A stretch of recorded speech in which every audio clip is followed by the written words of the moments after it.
Jā, labdien visiem. Jā, es laikam neturpināšu to, ko Juris jau, mēs jau Vjačeslav jau vienās satikšanās bija pēc tās tautsveicības komisijas par tiem vecākiem.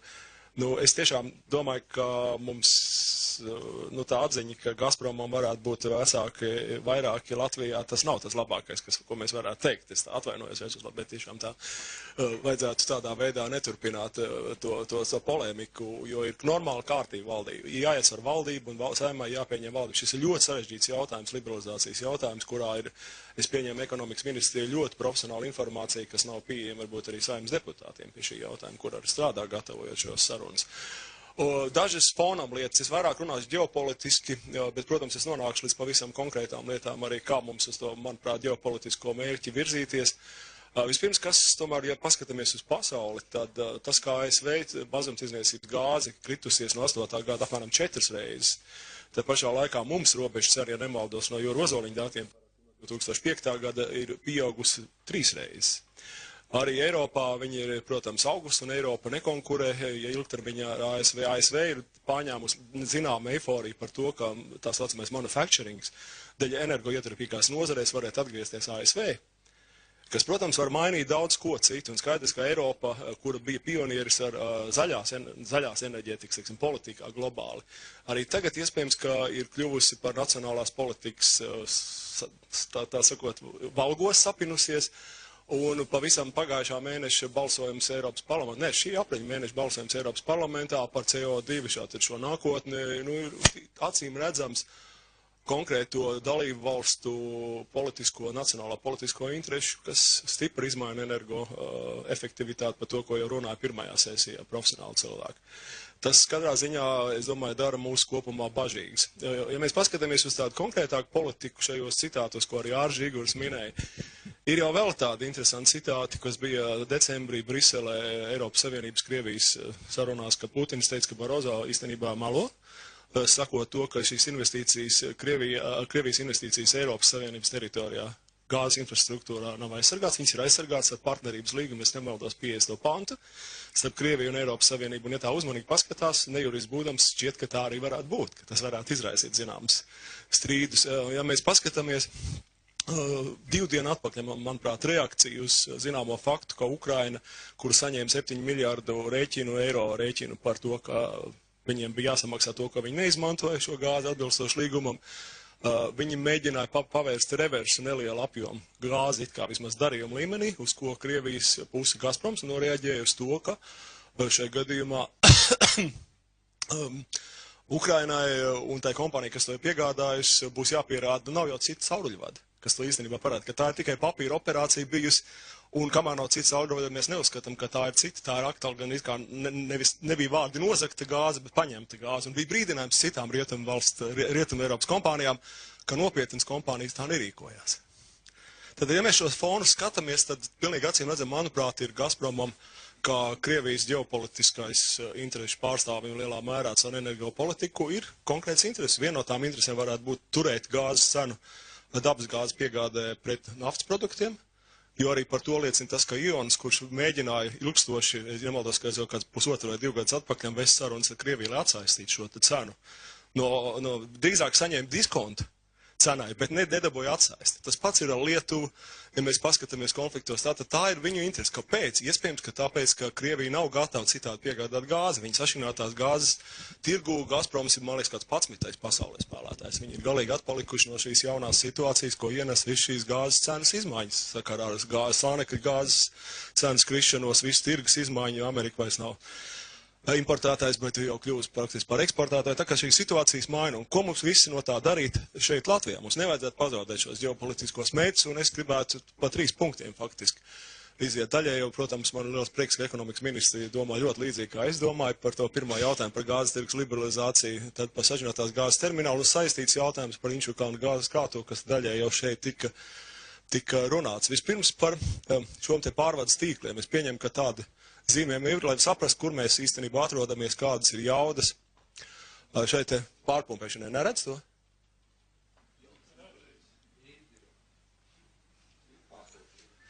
Jā, nu, tātad no tā viedokļa, kurā vietā mēs šo gāzes staciju, man liekas, ka mēs izšķiedam nenormāli daudz laiku, un atkal tas ir jautājums, vai kādam nebija interesi to jautājumu novilcināt. Jo arī tie tā saucamie investori, kas ilgstoši Rīgā mēģināja investēt, viņi nepārprotam bija saistīti ar pašreizējiem Latvijas gāzes akcionāriem, kas savukārt nozīmē to, ka viņi neklasificētos Eiropas Savienības CEF atbalstam šīs naudas. Tātad tas bija laika novilcināšanas, manuprāt, iemesls, kas atkal mums ir jāņem vērā, kāpēc tā ir un kāpēc mums vajadzētu nepārprotam maijā premjeru līmenī pieņemt šo te lēmumu par, es negribu teikt, kurā vietā labāk Somija vai Igaunija, bet to droši vien ir labāk pieņemt ātrāk, jo, ja arī tas pētījuma aspekts, ka var tas īstenoties tikai 2030. gadā, nu, tas nav nopietni. Mums ir jāmēģina šo projektu panākt ātrāk, ja ne, tad mums ir varbūt jāiet citu ceļu. Tātad no šīs kartes ir redzams, ka jebkurā gadījumā ir vajadzīgas investīcijas cauruļvados, ja tas ir Igaunijā, tātad droši vien arī, un ja Inčukalns piedalās kā operators šajā gadā uzglabāšanā, tad nepārprotam tā jauda tur ir jārekonstruē, bet tā kā jūs to Latvijas gāzes to ir darījis uz Lietuvas pusi, es domāju, ka tas ir normāls arī biznesa intereses par šo te jautājumu. Par trešās enerģētikas paketes pašiem pamatmērķiem es varbūt ilgi nepieskaršos, jo tie mērķi arī ir zināmi, kāpēc tas viss ir vajadzīgs. Un īstenībā tas, kas notiek Eiropas Savienības valstīs, nu, tas parāda, ka tas ir tas virziens, uz kur ir jāiet, un arī tās valsts, kurām nebija šī derogācijas vai izņēmuma perioda, kā tas ir mums, kas to ievieš ar vienām vai otrām smagākām problēmām, bet ievieš. Tie ir arī ieguvumi, kas faktiski mums arī, manuprāt, ir jāņem vērā. Šeit es gribētu pieskarties laika ekonomiski tikai pie šī trešā punkta par veicināt investīcijas infrastruktūrā, un pie kā es nonākšu mazliet tālāk, ņemot vērā tirgus izmēru Baltijas valstīs un arī pat Somijā, kas ir lielākais gāzes patērētājs, iespējams, ka mums, lai kaut cik mēs ieinteresēti, iespējams, ka jābūt ir kopīgam infrastruktūras uzņēmumam, kuram, protams, ir daži nosacījumi, kāpēc tas tā būtu vajadzīgs. Kāpēc? Tāpēc, ka investīcijas varētu būt tik labāk plānotas un arī tas būtu nopietnāks piedāvājums tiem, kuri varētu ieguldīt savu privāto daļu naudas. Jo skaidrs, ka šai Eiropas naudas atbalsts no CEFA fonda būs tas, kas nav jāatmaksā. Tas nozīmē, ka investoram tas, protams, padara projektu lētāk, lai viņš vispār šeit varētu ienākt. Bet visi šie ieguvumi no nošķiršanas, jebkurā gadījumā Latvijai ir... Nu, es katrā ziņā, es domāju, es neredzu nevienu iemeslu, kāpēc nepārvarēt vist, kas pirmais, vista vai ola. Vai mēs vispirms sakārtojam juridisko likumdošanu, lai būtu potenciāli investoriem vispār iespēja šeit kaut ko investēt un nākt šī tirgu, vai sagaidīt, ka kāds kaut ko investēs un tad taisīsim juridiski vaļā. Nu, tas ir smieklīgs jautājums, šis viss un olas jautājums. Neapšābām, jums ir vispirms jāsakārto savu likumdošanu, jāpavar durvis vaļā. Un šeit ir šie jautājumi, kurš mums beigās būs jāizvēlās, kura no šīm formām mums būtu jāpielieto juridiski, jautājums arī kad. To es mazliet pieskaršos mazliet vēlāk, bet, protams, pamat doma direktīvē bija nākot no Eiropas komisijas uz parlamentu un padomu, ka pilnīgi īpašuma nošķiršana tā ir tā labākā forma. Tas arī redzams juridiskā tekstā pašlaik šajā. Tādēļ, protams, bija neatkarīgais pārvades sistēmas operators, kas ir vertikāli integrēto uzņēmumu gadījumu dalību valstīs. Un tad tāda starpforma tika radīta, kas ir veido, kuru, ja nemaldos, vienīgā Rumānija, kas plāno to ievies, neviens cits viņi nelieto šo NSO veidu, jo faktiski jums ar citas juridiskas personas aktīviem apsaimnieko viena cita kompānija, kas, protams, ir strupceļš no tādas attīstības viedokļa, un tas droši vien nav risinājums arī Latvijai. Dažas, ko kaimiņi par visu to domā, jo mēs to karti redzējām, kā mēs esam sasaistīti ar šām pārvades tīkliem. Tas ir no Lietuvas, faktiski viedoklis par to. Tātad īpašuma atsaistīšanas modelis vienā vai otrā stadijā Lietuvā un Igaunijā, viņš, protams, nav pabeigts.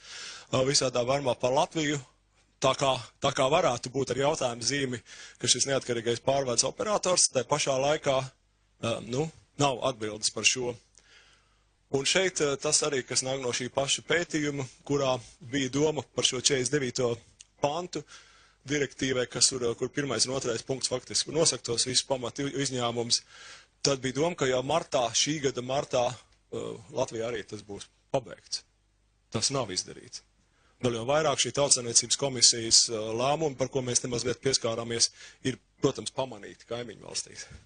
kas rada viņiem nesaprotamu situāciju, jo ņemot vērā ne tikai to, ka mums ir Inčukalns, bet arī mūsu geogrāfisko vietu, visu šīs esošās pārvades sistēmas, tas nav tikai Latvijas jautājums. Mēs īstenībā neļaujam dabūt trešās puses pie arī citām valstīm tādā nopietnā līmenī. Lietuvai un Igaunijai.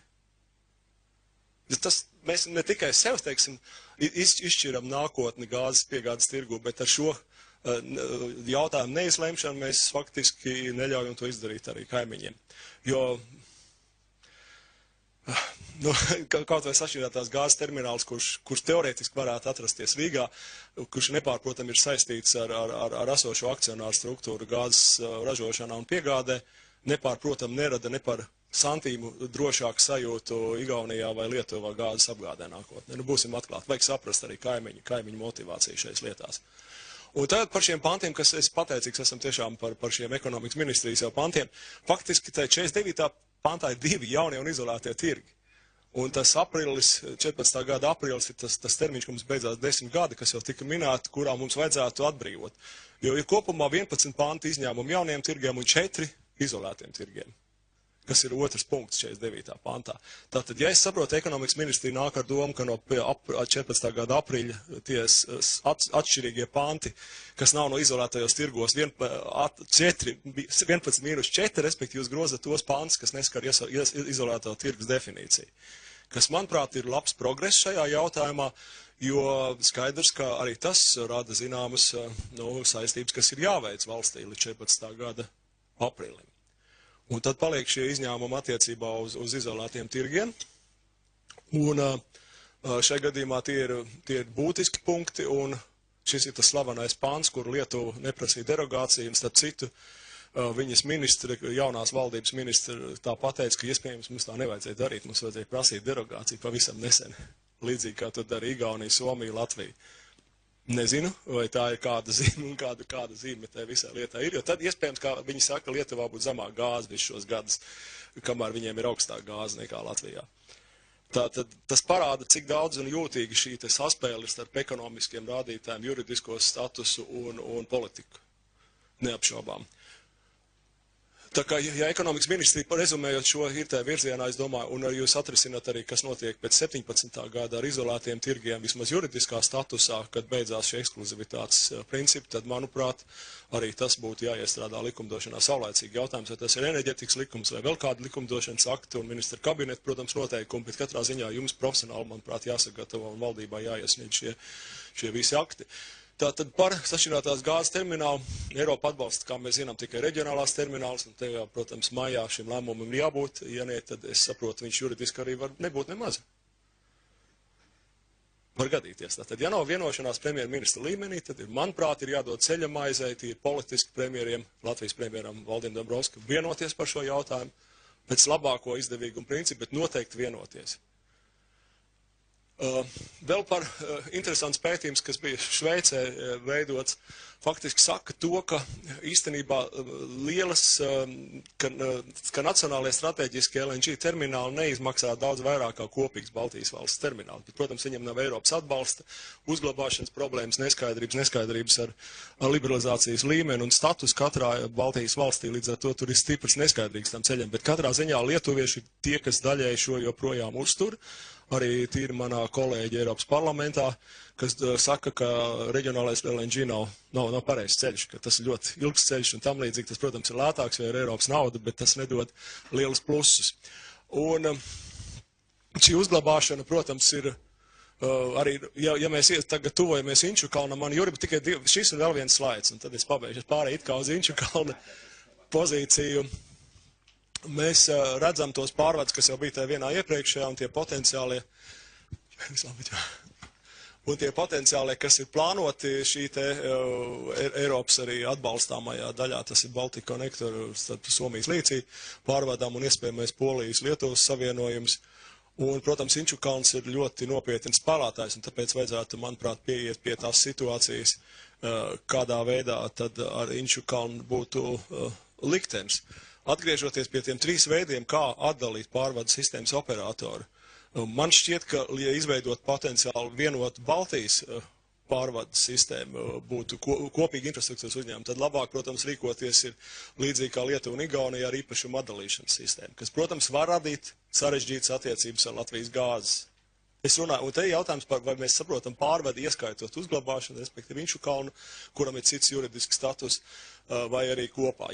Ja var vienoties ar Latvijas gāzi par īpašumu nodalīšanas sistēmu pie man nezinām apjoma naudas, kas es domāju, ka tas arī var neizdoties, tad iespējams, ka jāizskata otrs ceļš, kas arī likumīgi iespējams, ka pārvades sistēma iet vienu ceļu un uzglabāšanas sistēma paliek Latvijas gāzes akcionāru rīcībā ar NPO modeli apmēram tādā veidā, ka viņai jādod trešo pusi pieejamību, ko Latvijas gāze, kā mēs dzirdam, principā pat ir gatava darīt jau tagad ar klientiem. Protams, jāsaprot, cik daudz ir rezervēts no Latvijas gāzes Inčukalna jaudām Gazpromam, starp 2/3, 3/4 no jaudas. Es tiešām nezinu, vai tas ļauj būt telpai jūsu glabāšanas jaudās vispār. To es nezinu, tās ir konfidenciālas lietas, kas jums ir zināmas šajā gadījumā.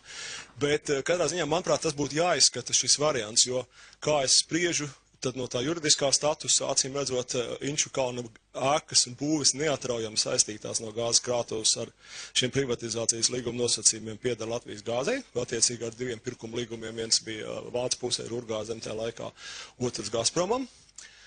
Un šai gadījumā nav skaidrs, es īsti nezinu, bija, manuprāt, pagājušajā gadu nogalē bija privatizācijas aģentūras lēmums izbeigt privatizācijas procesu par zemi, kas bija nodota nomā, kas nozīmē, ja viņu neapstrīda, viņš stājās spēkā, un tā zemes daļa, kas ir ar visiem Latvijas civila likuma īpatnībām, faktiski paliek valsts rīcībā.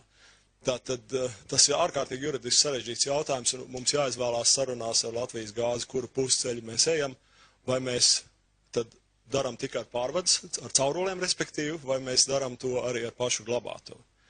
Un jebkurā gadījumā trešās puses pieejamība ir jābūt, iespējams, kad ir jāatdala šīs situācijas. Ja var vienoties savādāk, tad varbūt arī nē.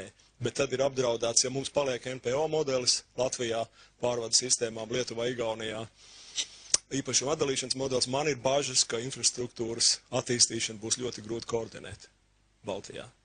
Jo ir dažādas intereses, tās ir pilnīgi objektīvas. Latvijas gāzei būs cits intereses attīstīt šo te infrastruktūras Latvijas teritorijā, un, protams, Igaunijā, Lietuvai būs cits intereses. Tā ka šie ir tie jautājumi, kas tikai profesionāli izvērtējot visus riskus potenciālās tiesvedībās, un nekad neriskēt, manuprāt, saimā ar šādiem lēmumiem, kas varētu izraisīt pie potenciālā strīda tikai Latvijas pozīcijas pasliktināšanās tiesvedībā.